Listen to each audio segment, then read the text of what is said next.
I saw a man falling in love with the moment he saw her.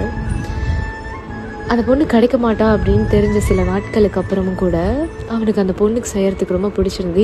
he was very much big in giving. அது எவ்வளோ பெண்களால் முடியும்னு எனக்கு தெரியல, how possibleன்னு எனக்கு தெரியல. அவள் கிடைக்க மாட்டா, அவள் இல்லை, அவகிட்டேருந்து பாராட்டுதல் இல்லை, அவகிட்டேருந்து எதுவுமே இல்லை அப்படின்னு தெரிஞ்சதுக்கப்புறமா he was ready to give her all his. I was quite surprised. எப்படி கொடுக்க முடியும்னு எனக்கு தெரியல. ஏன் அது பாராட்டப்படலைன்னு எனக்கு தெரியல, ஏன் அது பேசப்படலைன்னு எனக்கு தெரியல, ஏன் அது நேசிக்கப்படலைன்னு எனக்கு தெரியல.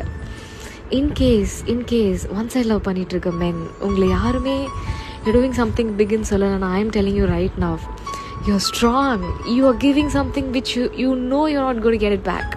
உங்களுக்கு கிடைக்காதுன்னு தெரிஞ்ச ஒரு விஷயத்துக்கு நீங்கள் திரும்பி கொடுக்க இவ்வளோ ரெடியாக இருக்கீங்க.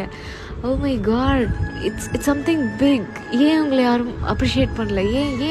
ஏன் உங்கள் காதல் ரசிக்கப்படலை? உங்கள் காதல் ரசிக்கப்படலைன்னா ஐ எம் டெல்லிங் யூ, ரொம்ப அழகானது, ரொம்ப புனிதமானது. காதல் மதிக்கப்படலாம், காதல் ரசிக்கப்படலாம், காதலுக்கு அன்பு ஊட்டப்படலாம். அது திருப்பி கொடுக்கப்படுமான்னு எனக்கு தெரியல. ஒருவேளை கொடுக்க முடியலன்னா அட்லீஸ்ட் அதை மதிக்க கற்றுக்கலாமே. To all the men in love, know that we all love you, we all respect you, we all are proud of you. You're very strong, stronger than you ever think.